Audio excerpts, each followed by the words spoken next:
poznaš Tomislava, ne? Ja. In ne poznaš niti... Ne poznaš niti, kaj on dela, v glavnem jaz pa imam že izkušnjo. Ja. Prvič sem imela 2 oddaji z njim, potem sem šla pa jaz na njegove delavnice. 3 oddaje. 3 oddaje smo imeli, no? Na njegove delavnice in en teden na Hvaru sem bila pri tebi v teh delavnicah. Tomislav je tisti, ki sem ga jaz bila pred leti še tako zelo nesrečna mama, oziroma ki sem se ukvarjala s temi kako biti dobra mama, kako biti dober starš, ti si takrat rekel, sem rekla, a ne grem gledati knjige, ne grem brati vsakokrat, kako je treba odreagirati. In ga vprašam, Tomislav, pa kakšna mama je dobra mama? In ti si rekel... Najvažnije da je mama dobro. Ja, da je mama dobro. Zdaj za se poskrbi, ne? No in kaj to pomeni? Mislim, ker jaz sem bila v bistvu dobro, imela sem službo. Mene zanima tako. Se mi zdi, da vprašanje narobe postavljamo za take stvari. Kako biti to, meni se zdi, kje začeti? U stvari pitanje postavljamo kako se ponašati, kako funkcionirati, koju verziju sebe dati, šta je dobro, a u stvari ono što je pravo pitanje kako si ti. Jer ono što je, ako već govorimo o djeci, u biti za njih je najvažnije kako si ti unutra. Zato je ta rečenica da je mama dobro. Ampak kako otroci čutijo, kako si ti od znotraj? Mene zanima, kako ti prideš do tega, da si dobra. Ja, Okay. To, da ljudje čutijo, to se mi zdi, to je ena izmed takih stvari, ki jih ne moramo res razložiti, zakaj lahko to čutiš, da se nekdo dobro počuti. Ne? Ja. Kaj pa, kako začneš? Ker jaz, veš, iz moje strani, jaz delam na sebi in vem, da z vsakim, tako kot smo se prej pogovarjali, z vsakim letom, z vsako izkušnjo vem malo več o tem, kako sebi začeti. Zdaj pa kako pa, recimo bi rekel nekomu, da začne biti dobro. Prvo bi trebali definirati u stvari zašto smo loše. Okay. Pa to će nas voditi do toga kako postati dobro. Dakle, mi imamo sve potencijale genetski da se složimo u osobu koja funkcionira dobro, koja se dobro regulira, koja ima zrelost. Dakle, predviđeni su procesi sazrijevanja i oni se događaju u stvari u prvoj godini najvišeg života, drugoj, trećoj, pa onda postoje faze 4., 5., 6., kasnije adolescencija, ali onaj temelj se napravi u stvari 1., 2. godina. Čak i prenatalna psihologija je u stvari nam govori koliko je taj period u maternici važan. Naravno da postoji i epigenetika, šta nosiš iz svoje loze, transgeneracijska trauma. Dakle, sve su to neki preduvjeti ili faktori koji utiču da li ćemo mi kroz život biti dobro u sebi, da li ćemo se osjećati stabilno, da li će nam svijet biti dobro mjesto, da li će nam ljudi biti da vjerujemo u život, ili nosimo puno straha, nepovjerenja, loše se reguliramo, imamo emocionalne ispade, nešto silno trebamo od svijeta, od ljudi, od partnera, zaljubljujemo se i onda očekujemo da dobijemo nešto, a u stvari tražimo ajmo da uzmem analogiju, tražimo one vitamine koje smo trebali dobiti pod navodnicima, vitamine u ranom periodu kroz odnose sa mamom najviše, a onda tatom i ostalim skrbnicima, koji su bili preduvjet da se mi poslužimo u to da budemo dobro u životu, da dobro funkcioniramo. I ono sve što nismo dobili, u stvari mi imamo avitaminozu. I mi cijeli život u stvari to tražimo da se dovršimo da bi u stvari postali dobro. I to u stvari možemo dobiti kroz odnose najviše, najčešće partnerske, dakle tamo gdje smo emocionalno angažirani ili kroz psihoterapiju. Evo, ti kažeš da imaš iskustva, već godinama psihoterapije, osjećaš rezultate na sebi. Ali to baš pričam, malo bom menil slovenščina, hrvaščina. Kako ćeš, ja. Uglavnom, zanimivo mi je, veš, na začetku su premiki taki. Da. I osjećaš se kao da nije ništa. Da. I sad, ja znam koliko teško mi je bilo, jer godinama je bilo uvek samo ovoliko, malo po malo. Pa onda sam sve srušio. Pa onda opet ovoliko malo. Ali tek u posljednje vrijeme, u zadnjih leto, 2, še posebej zadnje leto, so pa to... Upravo to je. Ne, vidi kako se ježim. Preskoki veliki, nevjerovatni. Da, u tome je stvar. Ne bi ti sad skokovi bili u ovim godinama tako veliki da nisi imao ove godine ispod toga. Ne možeš preskočiti. Često ljudi kažu, a idem već puno, ne znam, godinu, 2-3 dana, ne dešava se ništa puno. Mislim, uvijek se dešava, samo što mi toga nismo toliko svjesni, više video i sa strane. A onda se desi 1-2 terapije ili u jednom periodu odjednom naglo sazrijemo, posložimo se, postanemo bolje, ali to ne možeš, da kažem, doći na te zadnje 3 terapije, moraš proći sav ovaj dio ispred. Ja, vse to težko. Jaz bi predvsem rada rekla, veš, Maja, ko smo se prej pogovarjali, a veš, da je mama dobro. Jaz vidim nekaj, ljudje ne verjamemo, da lahko otrok nas, da je to, kako se mi počutimo, na otroka tako vpliva. Mi se obnašamo, nič ni narobe, se kregamo v drugi sobi, se lažemo pred otrokom, da je vse super in tako naprej. dete osjeti. Mi tega ne verjamemo, mi enostavno nismo vzgojeni. Nikoli nam niso rekli, da je pravzaprav to, kako se ti počutiš, v bistvu najbolj pomembno za otroka. Sorry, ker te prekinjam. Sam ti in jaz imava oba dva srečo, da imava take otroke, ki to znajo zelo očitno pokazati. Ne? Moja hčerka je stara 11 let, Ema, jaz lahko, ona pride do mene in ona tačno zna šta je. I kad i kako. I kad svi ostali izgledaju, gledaju me kao ok, sve u redu, ona dođe, tata, je sve u redu. Kako se? Ajde kući da se malo mazi. Mi smo imali konkretno puno slučajeva da je recimo tata sa svojom malom djecom, kćer, sin, svejedno, nije baš u dobrim relacijama. Djeca uvijek idu mami, nešto neće do njega i on sve radi dobro, on je dobar tata, sve, ali on je sav u sebi nekakav i djeca to osjete i radije idu kod recimo mame. Može biti i obrnuto, da se razumijemo. Ali ovo su konkretni primjeri kojih se sjećam. I onda tata bude na radionici, baš ono što si ti bila na Hvaru isto, i prođe nekoliko dana i čovjek se u stvari poslaguje, unutra mijenja, obrane u stvari nekako se otapaju i dođe, sjećam se kako je ono, baš sam bio svjedok toga, dolazi na plažu i djeca ga pogledaju, dolazi baš s radionice i samo osjete i odjednom samo dođu k njemu i samo se uz njega skupa i on gleda, suze mu idu u smislu šta je ovo, kao nikad nisu htjeli meni, ali djeca su osjetili da se u njemu nešto ovaj dan promijenilo, da je on sada mekši, topliji, drugačiji i to je to, djeca imaju radare i kuže naše stanje. Baš kad o tome pričaš, da mi reci kako, ali kako bi bilo, mislim, recimo da je otac u nekom krču, ne? I on radi sve najbolje za svoju djecu. Ali ne može, znači jedno je sa drugim. Eno se pogojuje s drugim. Se pravi, če boš živčan, bojo otroci v redu. Kako bi takmu očetu rekel, kje ne začne? Rekao si sam da je u grču. Ja. Dakle, dijete... Ali kad si u grču ne vidiš ništa. Vidiš samo ispred ne sebe. vidiš, da. I ti si pa rekel, da tudi fizična terapija dela. Ja, to je najbolj pomembno, kar se meni zdi, to zdaj ti predstavi to metodo, namreč preko telesa, namreč ti z možgani, to sem imela jaz primer, leta, 20-30 let sem jaz točno vedela za neke svoje probleme. Ne? Zdaj bom jaz povedala, boš pa ti povedal, kako mojo izkušnjo z delavnice v Ljubljani, RAR, to zgodnje otroštvo. Meni je moja mama rekla, se veš, moja mama je bila sama, ostala, oče jo je moj zapustil, ko je bila noseča in je šla roditi. Vse piše v knjigi, pogovori, ki so mi spremenili življenje. To pišem v knjigi, ne. In potem mi delamo, to je preko telesa. In mi delamo vajo in nam reče tvoj terapeut, lezite na tla in ste vi zdaj dojenčki, ne. In ena tuja oseba je kao tvoja mama, se sklanja nad tebo. In jaz si mislim, kam zdaj jaz, a ne, zdaj se naj igram, da sem dojenček, kako naj bom dojenček, ne. In pol še enkrat vprašam, a moram biti dojenček, kako dojenček? Nič, samo poslušaj občutke. Tega nikoli v življenju ne bom pozabila. In jaz ležim in pravi, zdaj ste vi dojenček, vaša mama se sklanja nad vas in mama bo odšla skozi vrata. Samo poslušajte občutke. In jaz ležim, mama se dvigne, kakor mama, in gre, in jaz pri sebi začutim silno jezo in ogorčenje, kar pejt mama, kar pejt, bom že sama. To so bili moji občutki. In to je mene pretreslo do dna. Jaz tega nisem vedela o sebi.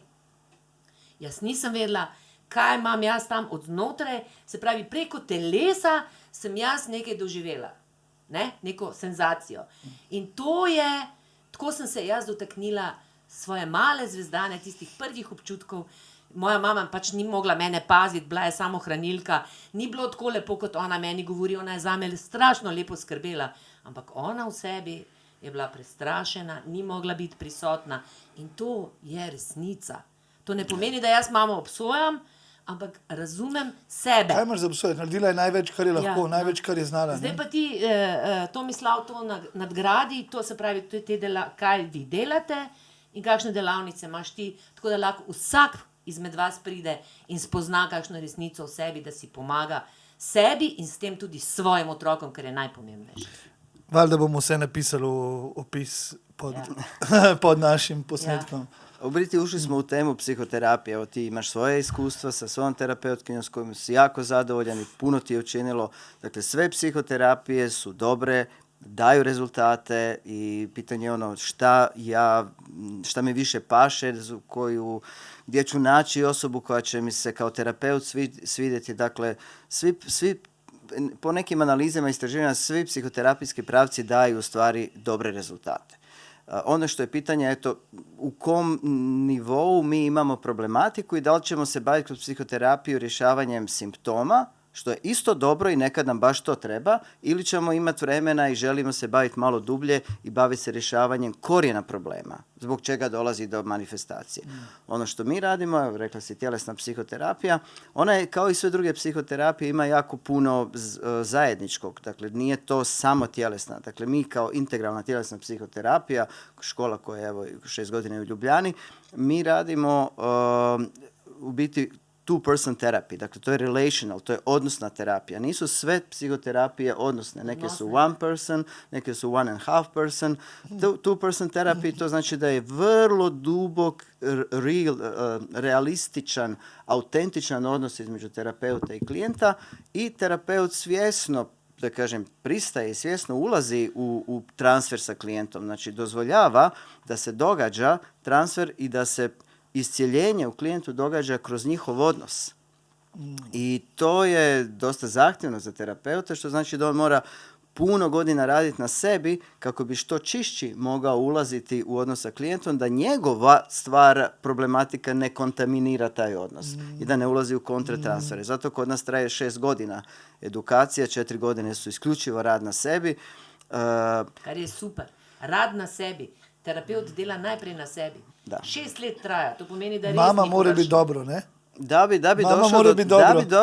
bi došao do toga da bi mogao dati klijentu verziju, ajmo reći, mame, jer ulazi u nekakav reparenting, koja je u stvari dobro. Da se mama može nositi, / terapeut, da se može nositi sa svim onim što dođe od klijenta i da ima kapacitete ostati u odnosu čak i kad je recimo klijent ušao u negativan transfer i kad te mrzi i kad te vrijeđa i kad ti svašta ružno govori i kad je ljut na tebe i trebaš ostati i biti na njegovoj strani i provesti ga kroz to, na kraju to završi jako dobro. Ono, kao prvi puta sam bio bijesan, prvi put sam ti rekao svašta, a nisi se branio, nisi se naljutio, nisi me odbacio, nisi me kaznio. To je meni Melita napravila. Ona je rekla, ona je znala kakav sam ja sam tad žurao.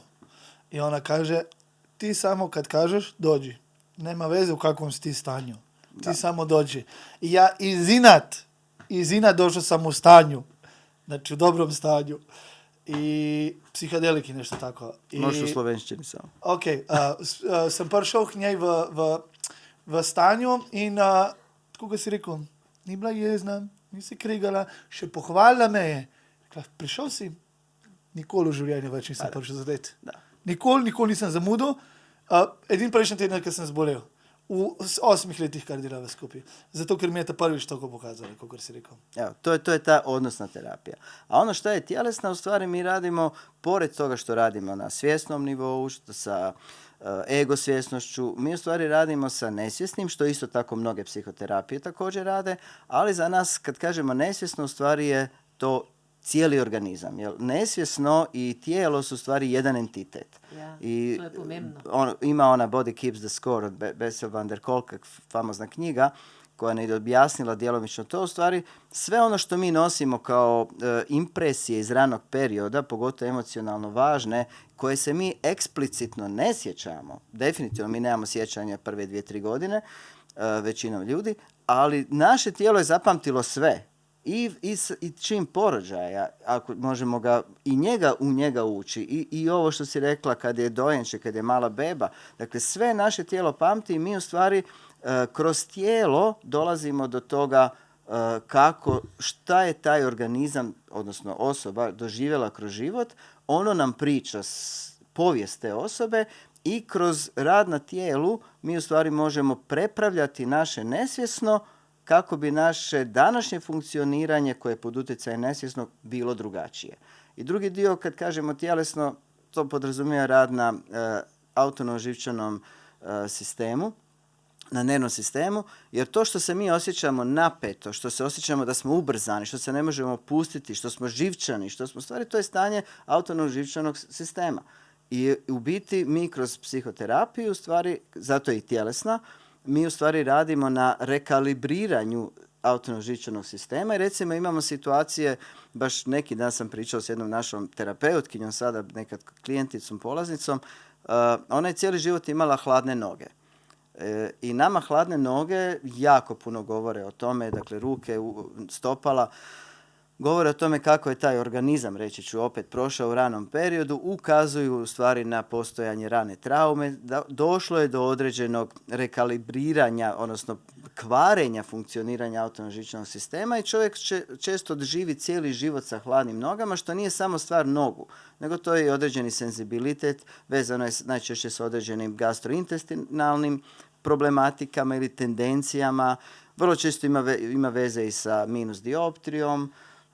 Ti si nekad pričao, sećam se na Hvaru, si nam pričao o onom vagusnom živcu ili ne Da. znam šta. Jao, To je znaš priča- to bi ga morali slišati. To treba še enkrat To je posneti. predivna priča, ali nećemo sad Ne, ulaziti, ja. ali ima svoje vrlo konkretno znanstveno objašnjenje o čemu se radi. Da, to je taj dorzalni vagus koji je tu ušao, prebacio tijelo u tu freeze varijantu. Kaj i je že vagusni živc? Dajte me spomniti. Da sad ne... Ne, dakle, samo on je sjeti me dio, on je u stvari parasimpatički dio. Imamo simpatikus, parasimpatikus u organizmu, dakle to je autonomni živčani sistem. Međutim, mi danas radimo po suvremenijoj varijanti polivagalne teorije Stephena Porgesa, koja nam govori o tome da imamo u stvari 3 vagusa, ne 2, ali odnosno 3 sustava tri dijela autonomnog živčanog sustava. Inače govorimo službeno samo 2, ali postoji taj ventralni vagus, ali komplicirana, kompleksna priča. bomo. Pejte prosim na predavanja, pejte v šolo, pa boste to vse slišali, ker To je sve res zanimivo. prolazimo kroz program. Mi pa na tem delamo tudi pri kundalini jogi. Ja, I zato sve se te stvari često Ja. isprepliču, samo hoću reći, ona je uvijek imala ledene noge cijeli život. I u stvari kako smo krenuli s radom, kroz psihoterapiju se promijenilo njeno stanje njenog ili funkcioniranje njenog autonomnog živčanog sistema i ona sada ima tople noge i ruke i njoj više to nije tema.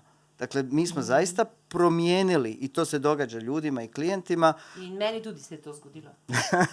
Dobro, uglavnom, evo, zato je tjelesna gdje u stvari idemo još dublje u smislu ne samo na nivo nesvjesnog i svjesnog i u rani period koji prepravljamo, nego u stvari nekako i cijeli sistem. I naravno da se onda drugačije osjećaš. Jer mi se osjećamo onako kako se u stvari tijelo osjeća. Prvo se tijelo osjeća, onda mi imamo percepciju toga, pa kažemo, aha, osjećam se, ne znam, zabrinuto, ovo ono. Ali u stvari tijelo je u određenom stanju, a onda psiha percipira to stanje, pa kažeš, evo, ja sam, ne znam, ljut, ja sam tužan, ja sam prestrašen. U stvari sve to primarno tjelesno stanje. Jer tijelo je postojalo puno prije nego što je došla psiha kroz evoluciju.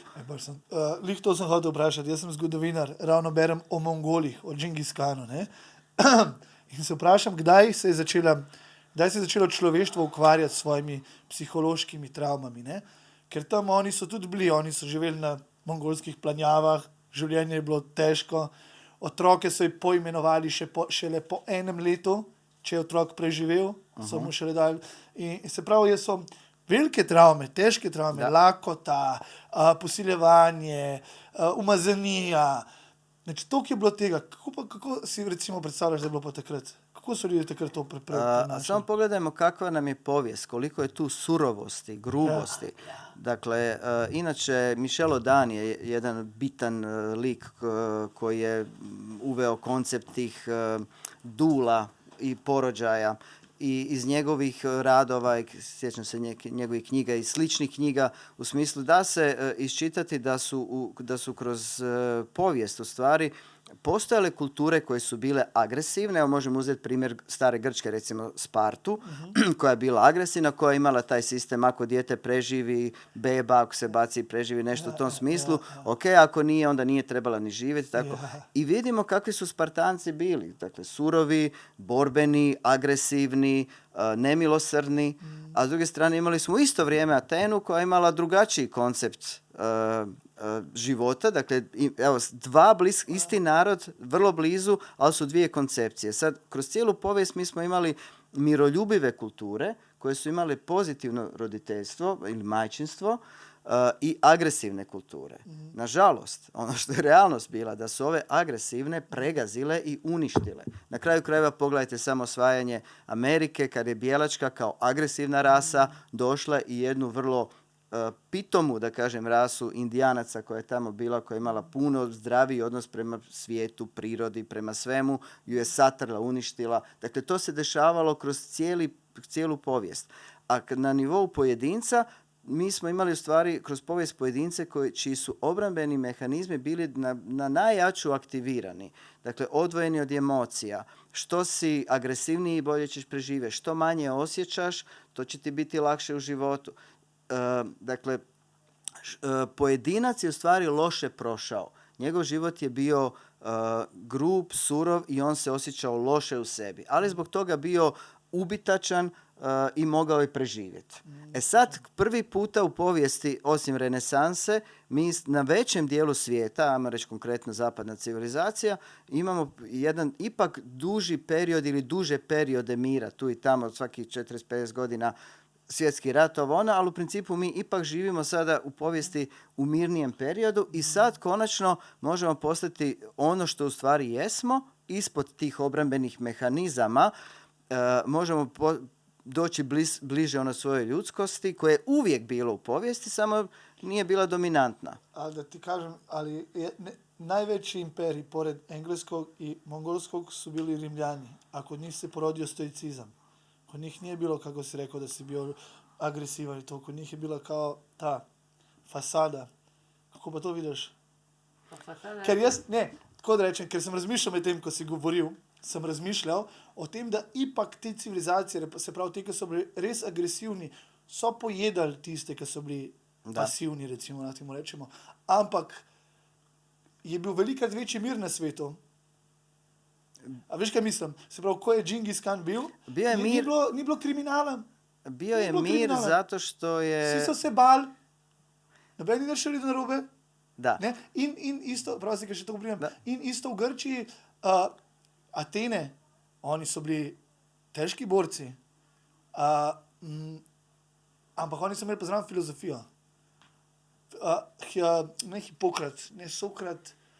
Eden izmed teh velikih filozofov je svoje ime dobil, ker je bil zelo dober v wrestlingu, v rvanju. To je bilo njegovo ime. Kjer je bil to?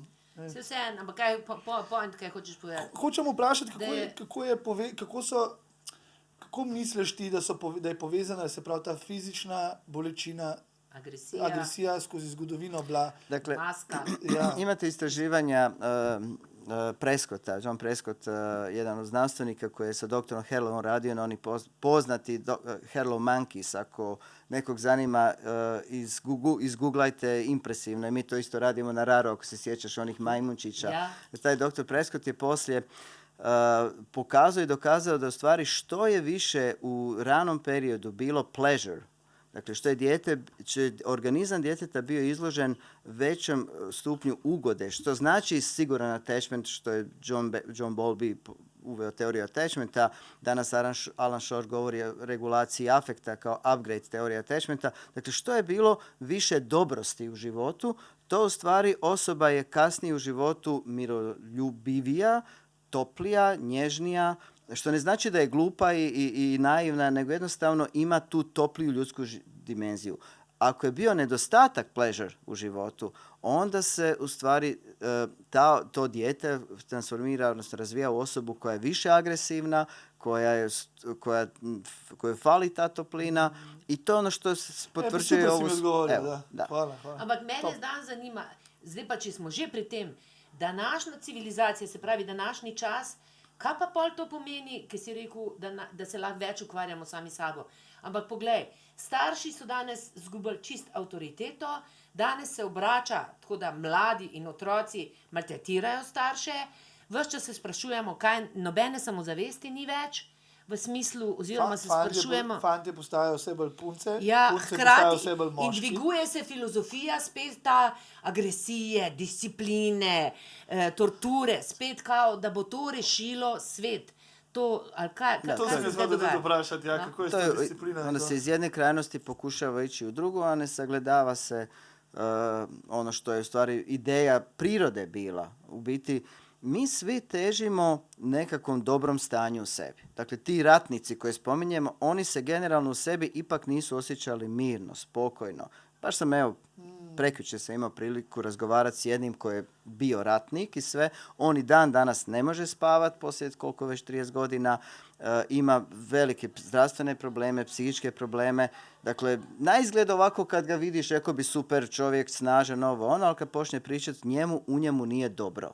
Dakle, i tim ratnicima nije bilo dobro. Ako ovdje sad maknemo šta je interes društva, politike, nacija, politika manje više, ako gledamo šta je interes pojedinca, krajnji interes je da mi je život lijep i da se ja osjećam dobro. A to znači u principu i da imam dobre odnose i konekciju sa svijetom i sa ljudima. Jer komunikacija i konekcija sa mogućnost kontakta sa ljudima je stvari ono što nas najviše ispunjava. Da. Neki, ovo ne vrijedi za sve.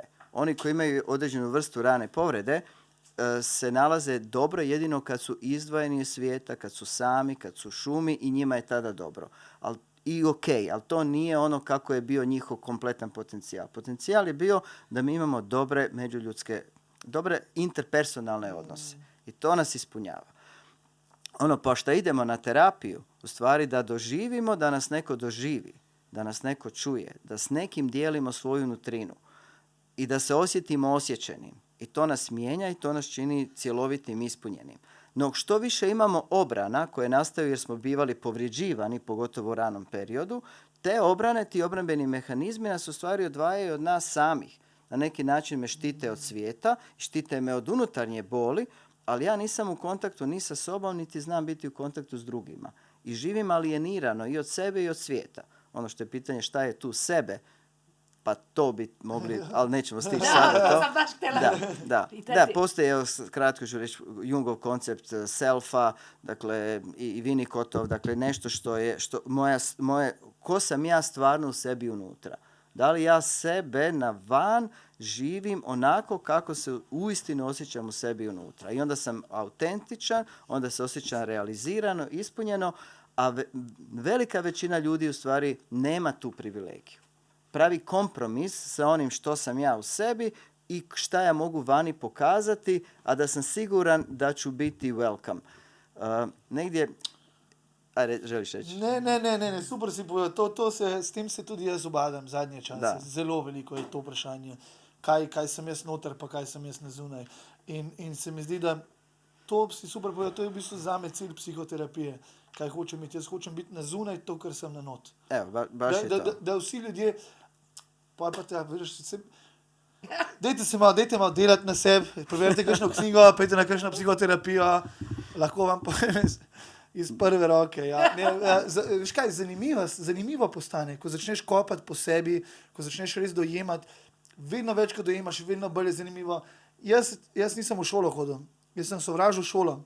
Ko sem se začel učiti te stvari, ki jih zdaj delam, vsak dan, ko nekaj bolj znam, me bolj zanimajo druge stvari. Matematika, fizika, dobave, davki, porezi. Dobro, koliko vidim, ti si jako znatiželjan, a opet za nas po konceptu Jana Pankse, pa se govori o jakom takozvanom seeking sleuth sistemu. Seeking sistem je jedan od 7 sistema temeljni na kojima mi bazični za funkcioniranje sa svijetom. Dakle, bazični softver. I ako nam je jak seeking sustav, onda nosimo znatiželju, ali nemamo svi jednako to inače potencijal za to. Ali kad je jak seeking sustav, kad je jaka znatiželja, onda smo u snažnoj interakciji sa svijetom, onda smo moćni, onda nam je život juicy. Ja. Da.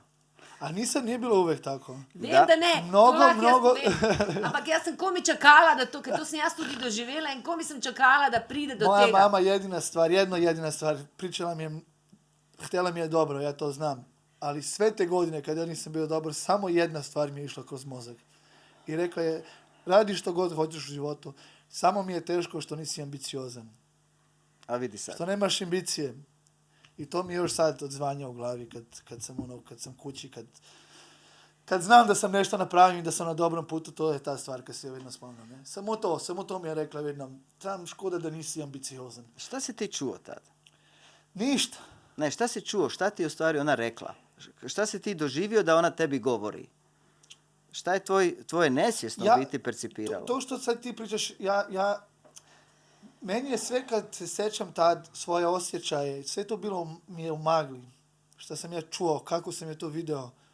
Ok, ajmo ovako. To je za mene sad, ako pogledam je to kao moj bivši život. Da, ali vratimo se na ovo. Tijelo zna. Ja. Ako samo zamisliš sebe tadašnjeg i mamu koja ti govori, samo mi je žao da nisi ambiciozan. Što se u tijelu događa? Što osjetiš u tijelu? Samo prvo pisati tjelesne općutke, senzacije. Stiskanje. Gdje? Stiskanje tu. Jer se ne osjećam da zaslužujem više od toga što imam. Osjećam da zaslužujem. Da ne zaslužujem više od toga što sad imam. Da, a da li je to... ne zaslužujem biti ambiciozan. Aha. Da ne zaslužujem uspjeha. Da. A da li je ono što duboko u sebi osjećaš to istina, da ne zaslužuješ uspjeha? Ne. Ja bih samo volio da to kažem glasno i da mi neko kaže nije istina.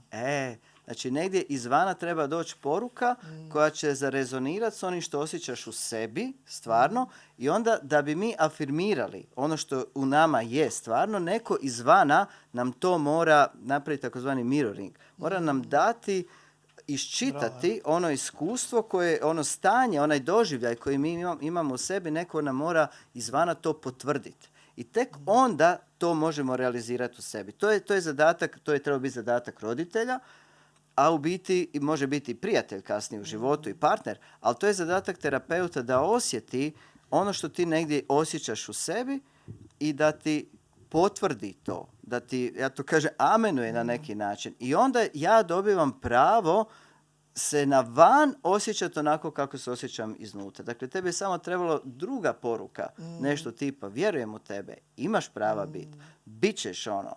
I onda bi tvoj sistem drugačije. Ali ovako kad dobijemo nešto što je u stvari korespondira s onim negativnim dijelom u nama, da, dolazi do stiskanja, biti bol. Če smo zdaj pa pri tem, če smo pa zdaj že pri naju... Na levom očesku imaš malo maskare. Ampak če smo že pri tem... Še enkrat pet. Pol bi pa rada jaz vprašala nekaj. Jaz sem njega, mama, sin, ne? Da. Gremo v to, naprimer. Ja, jaz sem v njemu ves čas vedela za njegove, potencijale. In jaz sem ga, vsaj tako imam jaz občutek, podpirala, verjela vanga, tudi ko ni bil v šoli uspešen in tako naprej. Jaz sem verjela, da bo en dan tako sedel tukaj, kot sedi, ne? Odkot ima pol on ta občutek, da ni vreden, da ni dober? Odkot? To je sad, evo da se vratimo na onu malo prijašnju temu, pa ćemo spojiti odlično. Naime, većina nas nosi upravo zbog neadekvatnog ranog perioda, neadekvatnog koncepta porođaja, koji još uvijek u našim bolnicama, mada se zadnjih godina pod UNICEF-om puno toga pritiskom UNICEF-a promijenilo, pa je sad bolnica prijatelj djece, a sam trenutak dolaska na svijet je u stvari nešto što udari onu temeljnu impresiju mog doživljaja da li sam ja okej. Dakle, ovo nema veze s racionalnim, sa logičkim, nego kad dolazim na svijet, da li se osjećam da sam welcome, da sam dočekan, da me neko dočekao i da se neko konektirao sa mnom, u smislu mama, ili nije bilo nikog, bilo je ružno. Mi smo svi na carski rez, sva trojica. I to... Znači, teoretički ne bi ni smjeli da proživimo, je li tako? Dakle, najčešće u tom slučaju nosimo osjećaj. Dakle, može biti carski rez, ali da mama onda ne bude u potpunoj anesteziji, nego da ipak dočeka dijete i da bude... Bila u anesteziji. Da, ali u ovom slučaju dijete ostaje samo i nikoga nema. I opet moram reći da će ovisiti o kapacitetu djeteta. Jer ista iskustva za dvoje različite djece mogu imati vrlo različite posljedice, rezultate. Tako da i to moramo uzeti u obzir. Ali generalno, ako je osjećaj da sam došao na svijet i da me niko nije dočekao i da je još pri tome eventualno bilo loše, hladno, ružno, bolno, agresivno prema meni, doktor me uzeo što je nekad se radilo, ovo, ono. Dakle, dijete u stvari u sebi ugradi osjećaj ja nisam okej. Ja nemam pravo, ja moram puno toga napraviti da bi bio vrijedan ljubavi. Da bi bio vrijedan prihvaćen. Ja moram biti odličan učenik. I to postaje veliki motivator za ambiciju. Ne ambiciju koja ide iz mog autentičnog da se želim realizirati, biti ono što jesam, nego idem postići nešto da bi me svijet volio i prihvatio. I ako budem doktor, profesor, magistar i najbolji nogometaš i najbolji ovo, najbolji ono, onda će me ljudi voljeti. Dakle, to je sve na nesvjesnom nivou i onda ću zaslužiti ljubav, dakle, prihvaćanje od drugih ljudi. Ali mene ko mene u stvari niko i dalje ne pozna. I ljudi stvarno dođu do toga, postižu velike uspjehe. Mi to imamo u školi, vrlo uspješne, realizirane ljude koji dođu u stvari, ali vi volite ono što ja radim i cijenite, ali niko ne zna mene i ne cijeni mene. I sad kad u ovoj našoj terapiji gdje u stvari ti da bi bio terapeut, ti moraš biti real, ti moraš biti autentičan. Jer uvijek govorim studentima našim, ti si ključ iscjeljenja. Ne tvoje znanje, ono je dobro došlo sve, ali ti u odnosnoj terapiji, ti si ključan. Tebe čovjek treba, klijent tvoj. Tebe ko personality. S tobom ono stvaruje odnos. To postaje triki. Jer sad odjednom ja sam važan.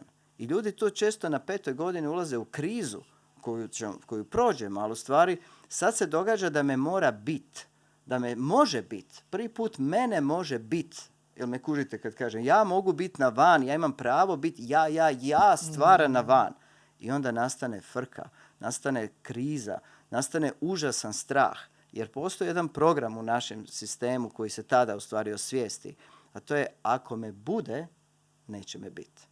Jer ono što se u dijete, što je u stvari i ugradilo u sebe, najbolji način je da preživim, je u stvari da se ne izrazim, da ne pokazujem svoje potrebe, da ne pokazujem što je moje iznutra, da ne budem, da se prilagodim, adaptiram i tako ću preživjeti, tako će me voljeti.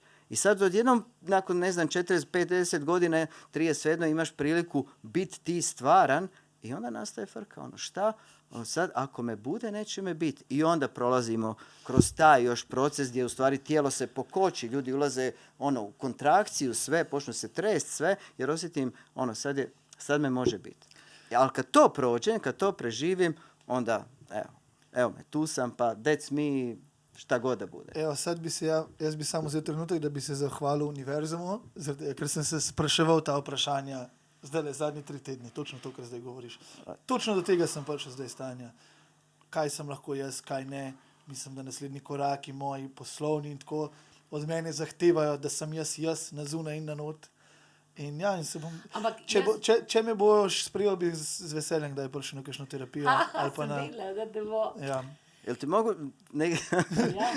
neki feedback ovoga, obzirom da si otvoren ovoga, kako te ja osjetim? Dakle, da. Jel ti okej? Ja, valjda. Mislim, ovo inače ne radim. Često me ljudi pitaju, daj ti meni reci, kažem ne. A pogotovo pred publikom. Ali imam osjećaj, sad mi je neki osjećaj da... Ako je kritika, onda ću raditi na tome. Ako je dobro, onda ću reći hvala. Nije kritika, konstruktivno. Mislim, vse tukaj ni strokovno srečanje. Mi moramo razumeti, zakaj gre, da bomo en dan lahko živeli to, kar si zdaj rekel. No, zato... Da. Ono što, evo, tu se malo sat vremena poznajemo, da kažem, ali ja dobijem osjećaj, kad klijenta vidiš, inače kad čovjeka vidiš, mada se ne zamaram u životu s tim, bilo bi to naporno, ali kad ti klijent dođe sjedne, nekako dobiješ feeling u tijelu, njegovom stanju i negdje taj osjećaj u tijelu, to je Carl Rogers, jedan veliki psihoterapeut, govorio, moje tjelesne i organizmičke informacije koje mi dolaze iz tijela mi daleko više govore ili vrijede nego svo moje znanje intelektualno i tako. I to je to negdje. Dakle, imaš jaku energiju, osjeti se, moćan si, ljudi te doživljavaju, impresioniraš, da tako kažem, i sve to s pokrićem.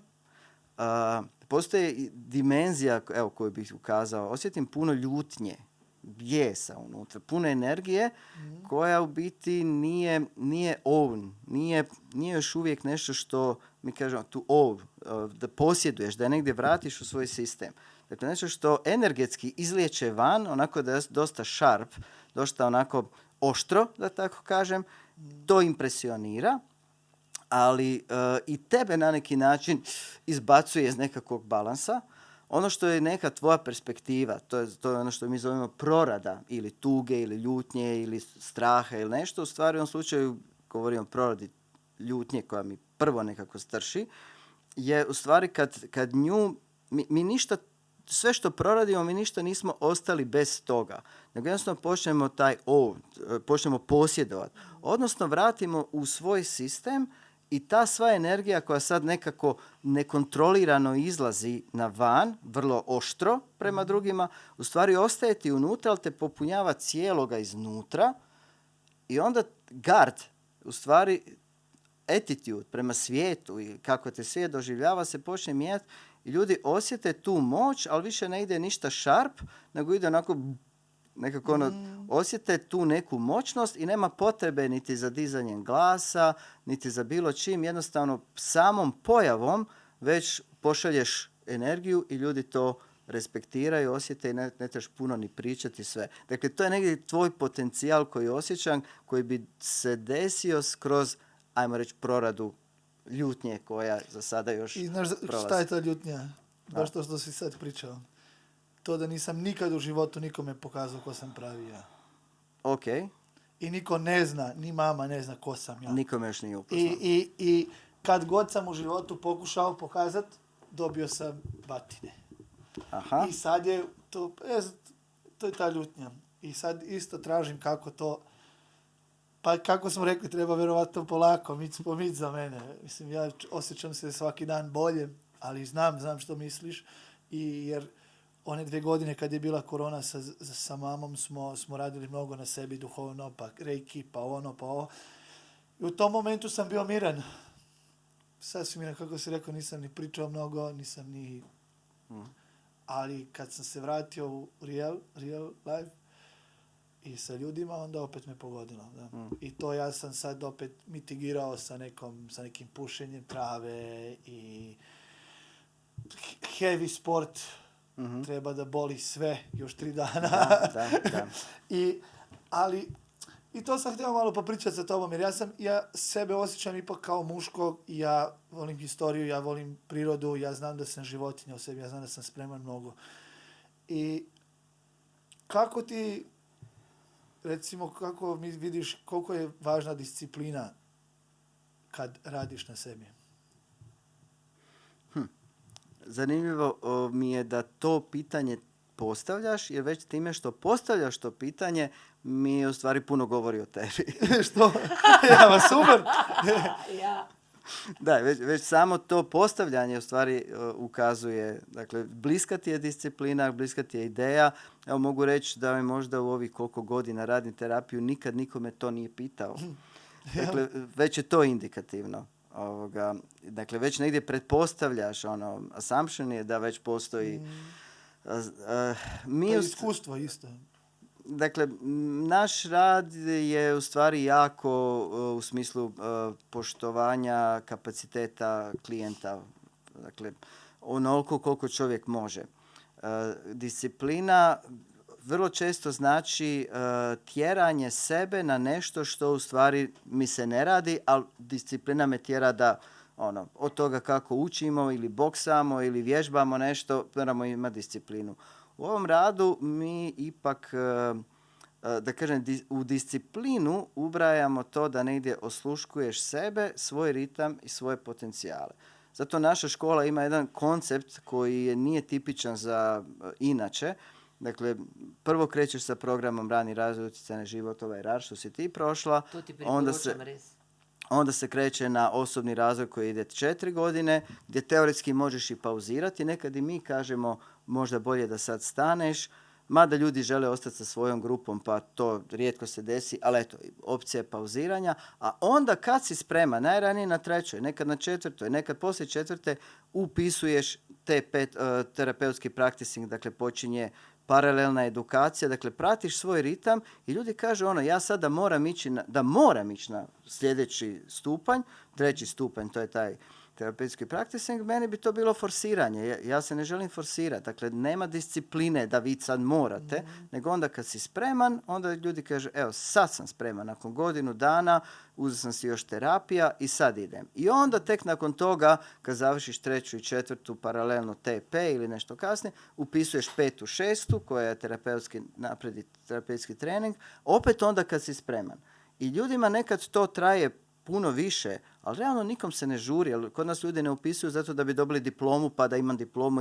Uvijek kažem, ako želiš dobiti diplomu, ima puno jednostavnijih, jeftinijih, bržih škola i koji će ti dati diplomu, službeno zvanje, može biti psihoterapeut. Idi tamo. Kod nas je varijanta gdje stvarno duboko radiš na sebi, stječeš stvarno kompetencije i u tom smislu neka disciplina i nametanje nekog ritma nije najbolja ideja. Nego, dakle, tvoj sistem, tvoje tijelo ima svoj put, svoju dinamiku i to želimo poštovati.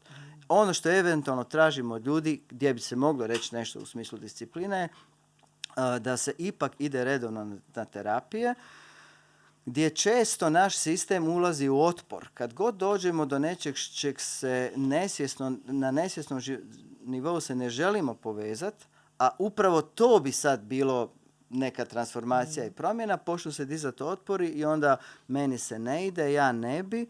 I onda obično kaže, ajmo vidi, dođe na terapiju da istražimo šta je. Često ljudi kaže, evo ja bi sad, osjećam da bi ja sad odustao. Možda trebaš, možda ti je previše. Možda ću ti jako terapeut reći da, stvarno trebaš odustati. A možda si došao do toga da si se vrlo blizu rješenju, ali se sistem sad brani i podiže otpore. I onda ako kroz terapiju prođemo, imao sam puno takvih terapija gdje su ljudi rekli da sam ovo propustio bi jednu od najvažnijih stvari u životu. Sad se tek u meni promijenilo, ali da, sistem se negdje brani jer postoji dio mene koji ne želi promjenu, koji čuva status quo. Tako da, evo. Individualizem je verjetno zelo pomemben. Ne? To, zato, ker jaz, to sem hotel reči, vedno več, ko vem, vedno več vidim, da smo vsi, da ne spoštujem ljudi, kot si ti, ki najdete eno smer, ki jo lahko posplošiš. Ne? Zato, ker se mi zdi, da je za vsakega človeka res bi mogel vzeti list papirja in začeti na novo zgodbo. In zato pač to, kar si mi razložil, jaz recimo rabim disciplino, jaz moram iti 3 krat na teden na trening, zato se dobro počutim, da vržem energijo in da po treningu se doma usedem, prekrižam noge in razmislim lahko o dnevu. Na ta način sem jaz mogoče bolj mislil disciplina, ne, ampak hvala. Zakaj on rabi to disciplino? To se pravi, on je povezan s telesom, ne? Mislim, posluša telo. Telo rabi, da se on izgori, ali kaj? Sam da pregledam. Moje telo ne more izgoreti. Ni šans. Ni šanse na svetu. Jaz sem že zdavno ugotovil, zato ker sem tudi, ko sem žural, sem bil najbolj divji. Nisem šel spat po 4-5 dni. Ko prije do fizike, ni stvari, ki ne morem narediti. In mogoče mi daje to prej moč, zato da pa lahko začnem tudi razmišljati. Ne? Sam tako da povem, pač ne morem izgoreti fizično. Cool. Da, dakle imaš, što sam rekao, moćan si, imaš jako energiju, imaš jako tijelo, moćno tijelo, dakle i u super godinama si, gdje se to i snažno osjeti. Ali jedna stvar mi upada u oči koja je opet jako univerzalna, kada postoji nekakva unutarnja problematika gdje se diže tipa, evo što si rekao, određena ljutnja, bijes, u biti tijelo počne osjećati se loše. I kažemo osjećam se loše, a onda odem trčat ili odem u teretanu ili izboksam se ili iz bicikl i onda se osjećam bolje. Dio tu je da sam se fizički pokrenuo, generalno krv je cirkulirala, pročistio se organizam pa se osjećamo bolje. Ali taj dio koji nas u stvari najviše gura je, u stvari mi radimo regulaciju kroz to. Mi popravljamo svoje psihoemocionalno stanje aktivirajući tijelo, međutim to ne rješava problem. To je na nivou simptomatike. Dakle, mi to radimo i to je apsolutno za podržati u svim smislovima, samo neće riješiti problem. Ljudi mogu cijeli život boksati, ići na teretanu i sve, bit će im svaki dan bolje zbog toga. Ali šta jednog dana ako ne mognu, onda postaje sve puno lošije. Ne znam, ljudi se povrijede pa ne mogu više biti triatlonci i slično, ali ključno je da u stvari nisam riješio ono što me goni na to, što ne znači da nećeš kad riješiš i dalje ići u teretanu i trčati, ali će biti drugačija motivacija. Neće biti ovoga dijela koji u stvari negdje stvara jednu napetost u organizmu koju onda izbacimo kroz neku fizičku aktivnost. Ja. Dakle, Mislim, jaz se počutim tudi najbolj in control, ko grem. Recimo, Da kontroliraš sebe. najbolj se lahko kontroliram, ko sem recimo na kickboksu. dakle, spominješ disciplina, spominješ kontrola. Mene odmah zanima u stvari šta bi bilo da nema kontrole i da pustiš. Da ti pokažem neki snimak. Kaj to pomeni? Veš, kako je? Jaz sem tudi zelo emocionalen, bi rekel zase, pa empatičen. In če ne bi bilo kontrole in discipline in bi me ti dal tle, bi jaz zginil.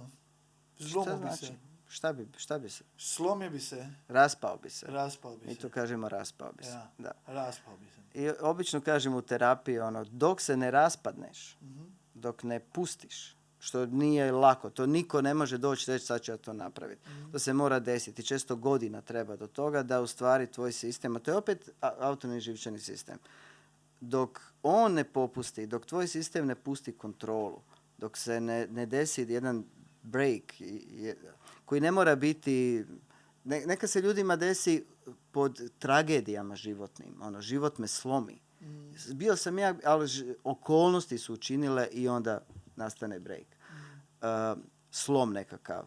I nakon tog se dižem, ali dižem se nekakav drugačiji. Ali ne treba čekati ili ne treba se desiti, ne treba se nikad desiti to, ali je jako dobro ako se desi kroz terapiju da se u stvari raspadneš. I to je u stvari strašno oslobađajuće. Taj osjećaj da u stvari pustim i da ne držim i da prvi put u životu ništa ne moram kontrolirati sebe, svijet, ništa, konačno potpuno pustim kontrolu. Što je za naš sistem stravično. To apsolutno ne dolazi u obzir. Rekao se zginuo. Znam što pričaš, jer kad god sam to napravio, život mi je bio najljepši. Sad, kad se bavim, zdaj, kad delam biznis, kad odpiram trgovine in podobno, je velikokrat situacija taka, da bi lahko naredil vse na svetu, pa ne bi dobil tega, kar hočeš ali rabiš. Jaz se pa sprostim in rečem, vse bo v redu, in preženem kakršnokoli sekirancijo. In se mi je že zgodilo, da sem imel datum 1. januar, recimo, ko bi mogel nekaj narediti. Bi nekaj se moralo zgoditi, ali bi mogel neki denar dobiti, kakorkoli. In se je 31. decembra ob 11:45 to stvorilo samo od sebe. Da. Zato me zdaj spominja. In ker treniram tudi to, ja. Treniram, ampak meni se ful zdi, da če bi delal na sebi lahko 2 leti, da bi lahko res veliko naredil. Da je zdaj ta svet z vsemi temi informacijami, vojne, denar, davki, poplave, vse to nas tukaj drma, da ne morem čist, saj zdaj zase lahko rečem, jaz ne morem čist niti predstavljati, kako bi bilo pa čisto vse v redu. Tako, kot si rekel, da bi bil miren. Da bi v bistvu še potihem govoril, da bi me ljudje poslušali. Tako, kot veš v Botru, ki sam reče, Recimo, pa je, ne. Mislim, Htio bih samo dodati ovdje čisto da povežemo, jer sve stvari imaju, mi smo integralna tjelesna psihoterapija, ali nije samo integralna terapija, nego integralan pristup. I malo prije smo govorili o istoriji, povijesti i svemu, kako se sve to isprepliče. Mi cijelo vrijeme u našoj edukaciji i radu stvaru isprepličemo različite epistemologije i koncepte. Pa evo sad ću ubaciti isto jednu paralelu koja ima veze s ovim. Govorimo o puštanju, prepuštanju kontrole, sve koju nekad dobijemo u terapijama. Međutim, to je nešto što ljudi dobivaju kroz religiju, kroz vjeru. aha. I zašto je ljudima koji su duboko vjernici, ja jako razlikujem da li je neko religiozan ili vjernik. Dakle, neko može biti izuzetno vjernik, uopće ne mora biti religiozan. Neko može biti jako religiozan, a da uopće nije vjernik. A kad kažem vjernik, da imam vjerovanje, dakle attitude, da u stvari prepuštam kontrolu u nečije druge ruke, u ovom slučaju Božje ruke, i u biti ja sam svjestan da ja nemam kontrolu i otpuštam kontrolu. I to je u stvari stanje vjerovanja, vjere u nešto. Svejedno je da li je to Bog, ovaj ili onaj, ili može biti nešto treće.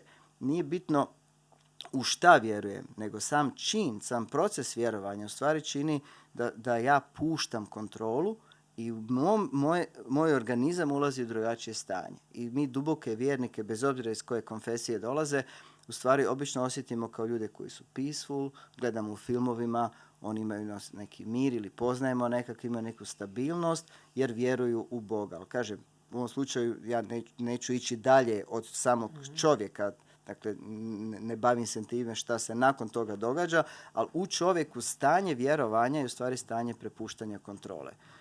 I onda sam drugačiji čovjek i život mi je drugačiji. Moj organizam, moj autonomni živčani sistem ulazi u drugo stanje i zato je na neki način vjera dobra stvar, bez obzira o kojoj, o čemu ili u šta. Dakle, In to zdaj, ko sem te poslušala, pomeni, da je v bistvu kontrola, ki je današnji čas poln kontrole. Se pravi, mi se že kot starši ves čas kontroliramo, da bi bili dobri starši, kontroliramo svoje otroke, ne znamo postavljati mej. Ta kontrola je, mislim, to je čas današnji, ves čas. Ker če nimaš kontrole, si lahko v hipu brez denarja, brez ugleda, brez smeri, brez hiše. Mislim, zato nas, kadar, naprimer, zdaj je bila v Sloveniji ta poplava, nimaš kontrole. Se pravi, popoln strah. Sam meni pa, veš, kaj mi je pa zanimivo? Zanimivo mi je pa to, ker smo na ladji, na barki in se pripravlja največje nevreme, jaz občutam največjo svobodo in niti mal strahu. No, ampak Zakaj pa je to? Znači, kad je nevreme, kad je smak sveta. dva vprašanja ima zdaj. Da, dobro, to je vezano za tebe. Neki ljudi imaju takav attitude, neki ljudi nemaju. Malo prije sam govorio o seeking sustavu i slično. Dakle, u svakoj vrsti, krdu, čoporu, dakle, ljudskoj vrsti, postoji uvijek dio populacije koji ima taj stav da nema straha, da probija meje, da ide dalje, da istražuje, da sazna, da gdje ima izvor. Pa će neki otići i da bi krdo došlo za njima. Ti koji idu dalje, šire, koji imaju manje straha, koji se mogu izaći iz zone komfora i riskirati život, u stvari su manji dio populacije. Oni u svijetu, u prirodi, u principu češće pogibaju, ali omogućavaju da se stado, krdo, društvo razvija, širi, jer u stvari pomiču granice. Ali većina krda, stada, društva nastoji čuvati genom i neće se tako ophoditi i oni će se bojati. I prirodno je da se boje, jer ako se boje, onda su negdje, ostaju na sigurno, ne riskiraju i vrsta preživljava, jer oni se čuvaju genom. A ovi koji riskiraju, oni imaju hrabrost, drugi osjećaju poštovanje, divljenje prema njima, ali da, kad pogledaš u prirodi, oni će otići dalje i možda će ih lav pojesti i neće nikad naći izvor, ali neki će naći i spasit će cijelo krdo. Tako da i ljudska vrsta se tu dijeli, ima nas koji smo. Zelo zanimiv način razlage imaš, ti moram povedati. Meni osebno zelo lep način. In kako tole... Kako se pletu stvari. A to je, kaže, cijela naš koncept rada u integralnoj tjelesnoj psihoterapiji, odnosno u IPD centru. Mi smo IPD Centar International, međunarodna organizacija, onda imamo škola je jedna od djelatnosti, druga djelatnost je edukacija stručnim timova u ustanovama koje rade sa djecom i adolescentima, onda radimo edukaciju psihologa, socijalnih radnika, pedagoga i slično. Onda imamo program roditeljstvo s kojim smo krenuli i osobni razvoj. Kaj lahko greš v Ljubljani? U Ljubljani sad evo kreće nova generacija, svake jeseni, ali cijelu godinu u stvari je upis, jer nama se obično ljudi već kroz ljeto i proljeće upišu za sljedeću jesen kada kreće nova školska godina.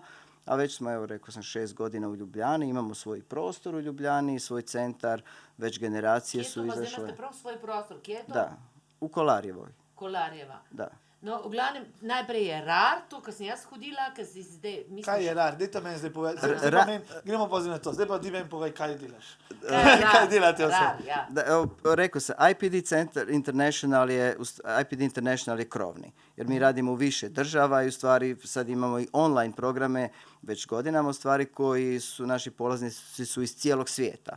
Za sad smo u našim jezicima, uskoro ćemo i na engleski preći i ljudi ako su online, onda dolaze ipak ovdje negdje za sad u Zagreb, sutra će vjerojatno biti i u Ljubljani, na onaj dio koji je uživo. Ali svi ostali, pogotovo koji u Sloveniji, oni dolaze uživo. Imamo polaznike iz cijele Slovenije, ali u Ljubljani je centar. I sad prvi program je taj, kako zovemo RAR ili rani razvoj, utjecaj na život, da ga sad ne prevodim na slovenski, mislim da se razumije. I s njim 7 radionica, kroz 2 mjeseca prođemo puno predavanja i puno i tih 7 radionica. I tu se onda ljudi mogu predijeliti da li je to za njih, a i također i mi možemo sagledati da li je ovaj program za ljude, jer mi, dakle, sljedeći program je osobni razvoj koji je 4-godišnji i onda taj program ima svoj intenzitet. I kao i u teretani, imaš tegove, ne znam, od 5 kila pa na više. I sad ako neko ima kapacitet dignuti samo 1-2 kile, nije ta teretana za njega. Tako i mi u stvari nastojimo procijeniti kakvi su sistemi kod ljudi, ne kakvi su ljudi, kakvi su im sistemi i da li je ovaj program primjeren za njih.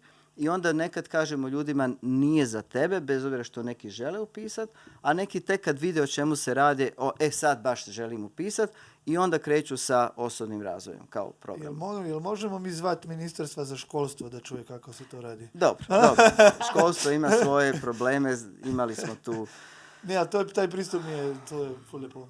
Da, i onda u principu kroz osobni razvoj u stvari radimo na unutarnjoj transformaciji, to je implicitna edukacija. Tu ljudi u stvari kroz rad na sebi, kroz terapije na sebi, kroz grupni rad na sebi u stvari upoznaju kako je to biti terapeut i kako je to raditi s ljudima, mada još uvijek nismo počeli eksplicitno učiti kako se radi. Dakle, više je to implicitno učenje. I tek, što sam govorio prije, tek na 3. godini se oni mogu odlučiti da neki od njih, kad se osjete da su spremni, upisuju terapeutski practicing, gdje u stvari krećemo sa eksplicitnom edukacijom kako raditi odnos s klijentom. I to ide kroz 3. i 4., a paralelno idu na osobni razvoj i dalje. I onda kada završe tu edukaciju, kada polože case study, napišu studiju slučaja, dakle na 4. godinu počnu raditi s klijentima već, da bi mogli napisati case study, i završe završni rad ORA i sve introspekcije i potreban broj terapija koliko nam propisuje i Europska asocijacija psihoterapeuta i tjelesnih psihoterapija.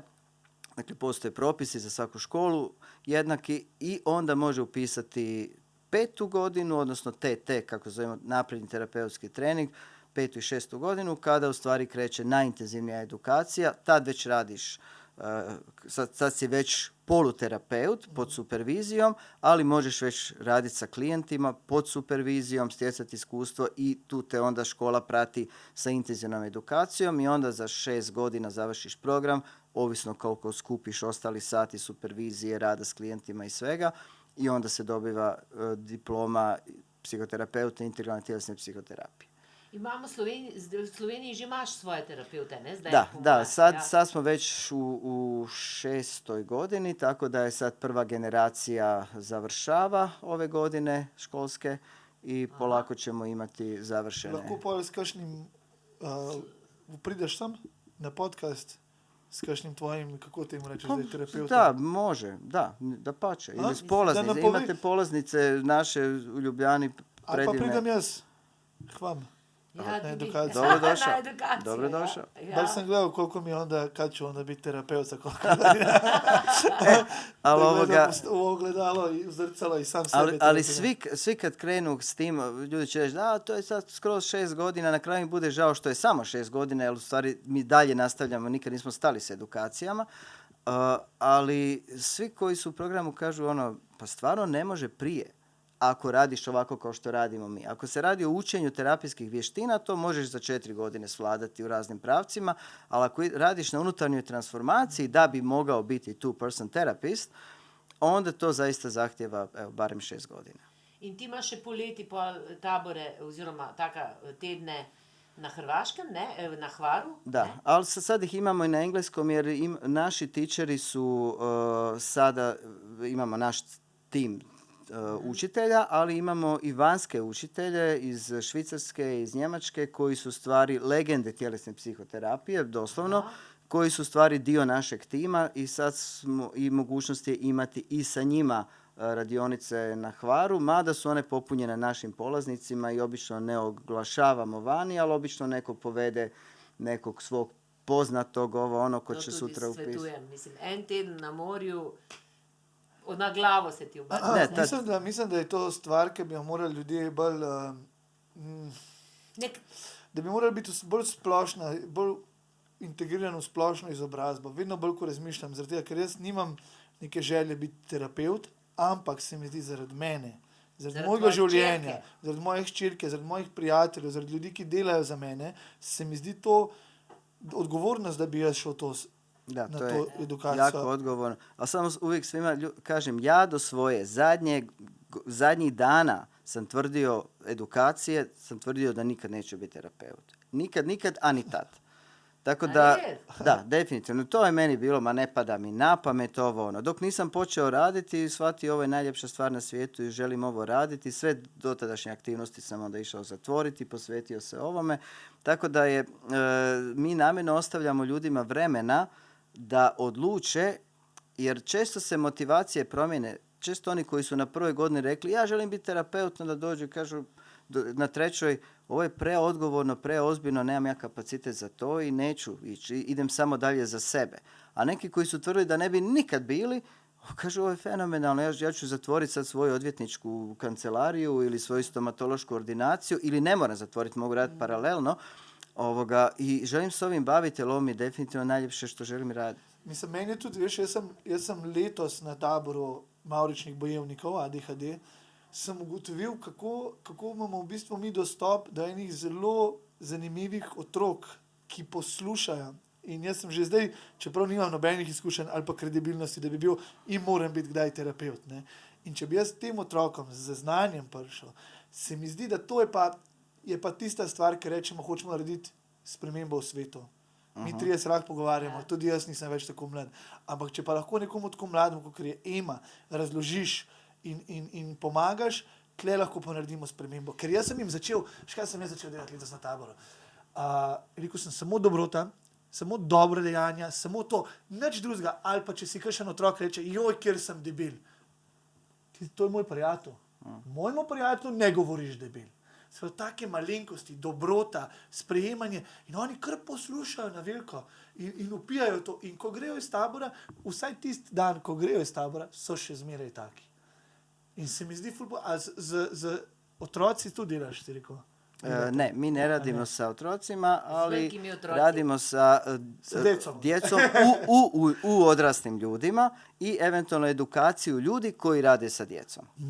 No, pa če smo zdaj že pri tem, ne, mi dva, ti si meni pred enim tednom rekel, da se mi odpoveduješ, da nisem tvoja mama in tako naprej. Ne, jaz sem odrezal popkovino med nama. Jaz sem rekel, mami, nisi več. Ne, zaradi tega, ker si mi pač tokrat zlomila srce v lifeu, tako kot smo se zdaj tudi pogovarjali, veš, tokrat sem jaz rabo od tebe ne besedo, sej bo v redu, ampak ne, rada te imam takšnega, kakršen si. In jaz sem to iskal. Veš, iz te moje jeze, jaz sem iskal to, kako ne to nekomu povem, kaj sploh je to. in pač nihče Ampak jaz sem tebi to rekla, pa Mama. ti nisi slišal. Okay, da. Dakle, ulazimo u klasičnu problematiku. Evo. Ne, gremo to analizirati, no dej, pa analizirajte, prosim. Nećemo analizirati, ali da malo ovoga sagledamo. Ovo je klasična tema. Dakle, ovo o čemu vi sada, što ste sad uprizorili, je uobičajeno. Dakle, imamo roditelja koji je siguran da je poslao jednu poruku i da je to govorio. I imamo dijete, bez obzira da li su mu 2 ili 70 godina, to dijete se osjeća da to nije bilo tako i njegov doživljaj je drugačiji. Dakle, u ovom slučaju govoriš da ti ona nije, evo reći svojim riječima, šta? I rekli da me marade takšen kakav što Dakle, sam. nije te prihvaćala tako kakav jesi.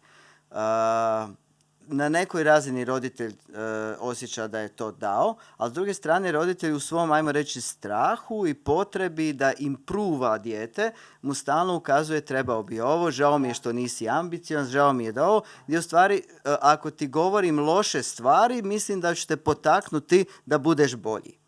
I to je ta De Vire je rekao ko je mogao uopće pomisliti da bi time što ljudima govorimo loše, da bi u stvari mogli natjerati da budu bolji.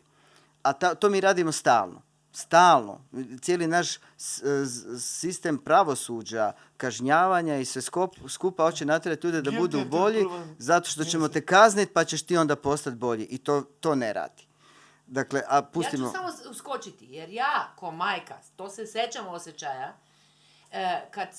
kad je društvo od mene htelo da ja tebe kaznim ili da ti kažem to nije u redu, jer inače sam ja imala, znaš, i oca i društvo koje mi je reklo, pa ti nisi dobra majka, ti njega samo hvali, mislim, ti njega podržavaš. Ajde, dobro, mama, mi smo bili sa jedne strane umjetnici, a sa druge strane bijeni ko psi. Jesmo ikad pričali o tome kako sam bio bijen sa pasom, sa šakom, ne sa otvorenom, nego sa šakom bijen, a? Kako mi otac polomio zube i stvari. Kako mi krv tekla i meni i bratu starijem. Jesmo pričali kad o tome? Nismo, eto. I to je bilo i šta god bilo u životu, ja kad je došao moment da se osjećam da imam podršku od ikog u svetu, nisam jednom u životu to osjećao. A tražio sam. I tražio sam riječima i tražio sam kako sam se ponašao, jer sad ako bi ja gledao svoje dete da radi što sam ja radio kad sam bio tinejdžer, ja bi znao nešto nije u redu. A znao bi nešto nije u redu u njemu, ne nego sa njim. Okay. Jer to što ti... Ajde, ja sad neću, onda ću još da ti kažem kako se ja sa čerkom. Mislim da si puno rekao. Dovoljno da si se izrazio. Znam da ima još puno toga što bih htio. Ali, Zvezdana, kako je tebi to čuti? Pa meni je i neugodno, znaš, ja se sećam to što priča, to je istina. Ja se sećam kako sam se ja loše osjećala, ali ja sam bila pod pritiskom. Ja sam ga štitila u sebi, u svom srcu, mi smo i o tome pričali, ja nisam nikad dajala podršku toj agresiji, ali nisam se usudila otvoreno ići u to. Okay. I sećam se kako su mi uvijek meni pričali, pa ti si umjetnica, ti uopšte ne vzgajaš u redu. Ne vzgajaš u redu, ne znaš postavljati meja. Jaz v svojem življenju nisem znala postavljati meja, ne? In posledično tudi ne, kar se tiče otrok. Tako da jaz vse to njega razumem, o čem govori. Samo glede na to, da si rekel, da tako kot se noter počutiš, on je moral, to se mi zdi čuden, da on ni čutil, da jaz v njem vidim strašen potencijal in da ga apsolutno podpiram. Ok. Ako bi imala priliku samo jednom u životu poslati mu poruku od 2-3 riječi i jednu jedinu priliku imaš vis-a-vis svega što se desilo, što si čula, što bi bila tvoja poruka? Daj si vremena. Samo 2-3 riječi koje bi bile koncentrat onoga što duboko u sebi osjećaš zbog tog što je bilo tako kao što je bilo. Šta bi mu rekla? Bez puno objašnjavanja, bez puno šta osjećaš sebi, što bi mu rekla svom sinu? Da mi je jako žao da nisam našla načina da mu kažem da 2 riječi. Ostaje na tome. Da ti je jako žao. Da mi je jako žao, da. Kako ti je? Ja to znam. Kako ti je osjetiti? Kako ti je čuti? Kako ti je, možeš li primiti to? Možeš li čuti? Ne znam da mogu primiti posle svega toga što smo prešli, posle iskreno isto posljednjih par iskustva koje sam imao. Okay. Ali ako bi sad i tebi postavio frame, da imaš jedanput sad u priliku odgovoriti njoj i nikad više u životu se neće desiti. Nisi ti kriva. Da, ne, spravo samo si dozvoli da ovo što si čuo negdje da možda ti dopre do tebe, ali vidim da je tu dosta resistance ono. Ako si dozvoliš da čuješ je, da ti je mama rekla da je u stvari duboko jako žao zbog toga. Da nije tada mogla znala bolje, ali nije bitno opravdavanje, nego samo da je žao zbog toga. Šta osjećaš u sebi? Pa iskreno ništa više. Stvarno nije, iskreno da kažem, ne osjećam, ako bi to bilo pre nekih par godina, verovatno bi bio vrlo emocionalan. Ok, kako bi bio onda? Pa mislim... Šta znači emocija? Ja bih volio da zna da nije ona kriva. Da ja nisam nikad, jesam kad sam bio mlađi i tražio sam baš te riječi dugo, ali sada bi samo volio da ne pričamo o našim životima kao da je bilo sve super i da ne krijemo nekih stvari koje krijemo mnogo. Da ne bi skrivali već tih stvari, da se ne obnašamo kako da tega ni bilo. Da. Jaz sem star 33 let, to mislil. Jaz sem odgovoren, še zmeri to, kar ti praviš, sem te hotel tudi vprašati. To, kar ti praviš, travme iz mladosti in to. Zakaj se pa recimo jaz počutam, da jaz kot odrasel človek sem kar nekako malo odgovoren samemu do sebi, da te stvari mi ne pridejo toliko do živoga. A veš, kaj mislim? Jaz verjamem v odraslo odgovornost, jaz verjamem, ne glede to, da so mene moji da me je, sem pa kefo, razbal, da jaz tega ne bom naprej delal. Da jaz učim, da se to recimo ne dela. A veš, kaj mislim? U biti, a možeš... Pa zdaj sem to tako rekel, da sem bil samo tepen, nisem bil samo tepen. Bilo je pa, ne, plus še nekaj hočem reči. Velikokrat, ko ni bila čista agresija, sem si zaslužil. Ker sem bil majhen fant, ker vem, da mi velikrat ne bi prišlo do živega, če ne bi me kdaj tako malo psa, moraš daj malo, da mu razbijaš koncentracijo, ne? Prosti. Ok, htio sam samo reći, miksamo dvije dimenzije tebe i šaltaš se između, samo da ukažem na to. Dakle, postoji dio nas odraslog, iz odraslog dijela, koji će reći u smislu nije mogla drugačije, mogu joj oprostiti, dakle generalno svim roditeljima i moja kćer isto tako meni, dakle svako dijete ima zamjeranja, jer nijedan roditelj nije bio savršen. Iz odraslog dijela mi možemo i shvatiti, obrazložiti, argumentirati i oprostiti. Međutim, ono što je ovdje bitno je taj ispod dječji dio u nama, koji u stvari je uvijek živ, dok se ne proradi, dok se ne prođe, u ovom trenutku ne možemo doprijeti do njega jer ga brani tvoj sistem, čuva ga. Dakle, nekad si možda, što kažeš, ranije bi to lakše prodrlo, ali sad tvoj sistem je podigao snažne obrane i sad ne da. To ne znači da neće za neko vrijeme dozvoliti da se desi ono što u tvom sistemu bi ti bilo jako korisno da se desi, jer ovo je nedovršena priča. Onaj bijes o kojem smo govorili ima velike veze s ovim što govorimo. Ali, samo da jednu stvar kažem, kad sam sam sa sobom, ja prepoznajem tog dečka u sebi. Okay. Ja vidim, ja pričam sa njim. Ja sam išao sad na more sam i pričao sam baš sa tim dečkom, jer znam, jer ja kao odrasao čovjek nisam povređen. To je u meni ovaj dečak. I vidi se da si vidim ga sa velikim očima, mali momak i pričam sa njim, ali mislim da je najvažnije da sam ja sa njim u dobrom stanju. Yes. Ja da sam s njim, jer isto kako ti pričaš, ja isto imam čerku, ja isto njoj kažem riječi i tako, i onda se nekad čudim kako nisi to vidjela.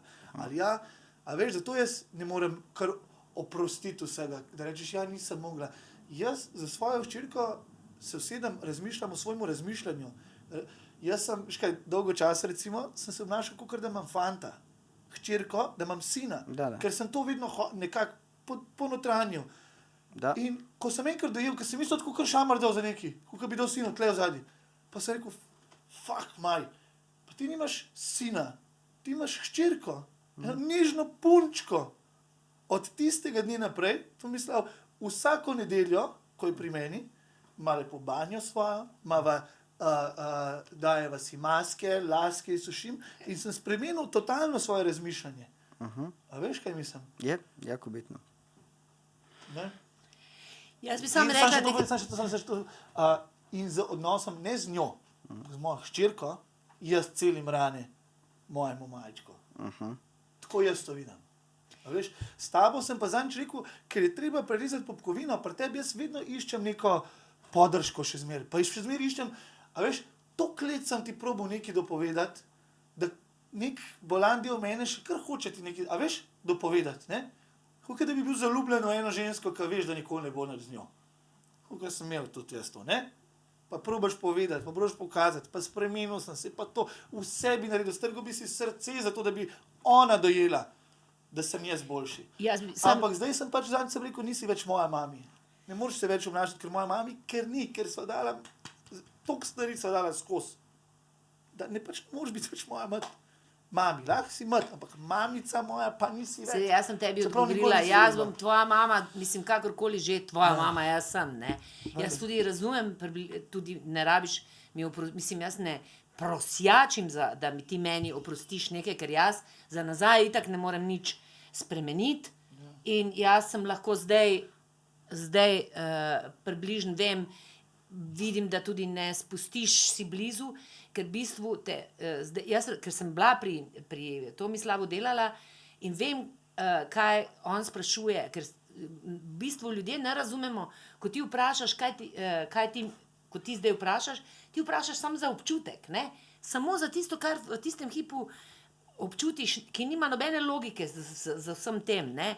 In šele, ko to razumeš, ko razumeš ta občutek, pa lahko začneš delati. A je tako, ne? Da. Dokler pa ti neko logiko zraven, pa nekaj lepiš, pa si še na površini, ne? Da, druga je to razina. Ja.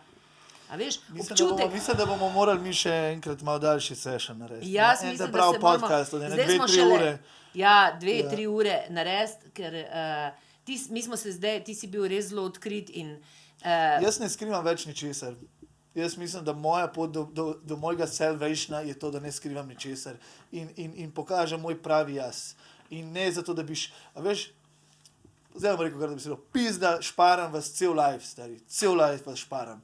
Držim to familijo po koncu, ki je bilo najtežji, kdo je stal za to familijo, kdo je naredil vse, kdo se je soočil iz oči v oči z največjim strahom, stari. Jaz sem se mogel soočiti z mojim očetom, ker sem bil star 8 let, pa 12 let, pa 14, pa 17, pa sem rekel, da se ne bom nikoli več, še pa 24 enkrat, zaradi tega, kar je njej delo in moji familiji. In jaz sem celo življenje to držal sebi. Zakaj? Ker če jaz to povem na glas, pol to ni nič vreden. Pol sem jaz ki je govoril, ja, to sem delal, vi mi pa date nič nazaj. Ne, jaz sem to delal in samo hočem, da se to ve in da se ne obnašate z mano, kakor z enim odpadnikom, pa nekom, ki ni sposoben ničesar, ali pa bogi, ali pa vsega kriv, ali pa žrtev sem bil, jaz sem imel velik problem z žrtvijo, ne. Še zdaj, ko se najdem, da sem v žrtvi, me kar trga začne, ne. Ampak sorry, ko sem zdaj tako končal. Hvala, živijo. Hvala, ker si tako iskren, a ne? Mislim, meni je to všeč. Ovo je super, da je... To je strašen pogum, da tako poveš javno, ker jaz vam nekaj pa vem, ne, Tomislav, in vsem vam povem, ne, ni družine, ki nima take skrivnosti, oziroma vsi se bojimo. Svakdje je nešto. Vse pa vsod, torej soočimo se s tem, kar je in kaj bi ti zdaj rekel, naprimer, na vse to. Še nekaj zaključim, ne glede na to, da sem bil, recimo za ljudi, ki zgledate, če nas kdo gleda, ne glede na to, da jaz mogoče to tako povem, jaz ne zameram mojim staršem ničesar. Jaz sem z mojimi starši počistno. Jaz jim zares ne zamerim ničesar. Iz svojega odraslega ker so ljudje... Iz svojega odraslega. A ovo drugo ćemo ostavi za terapiju. Ja, zmenjeno.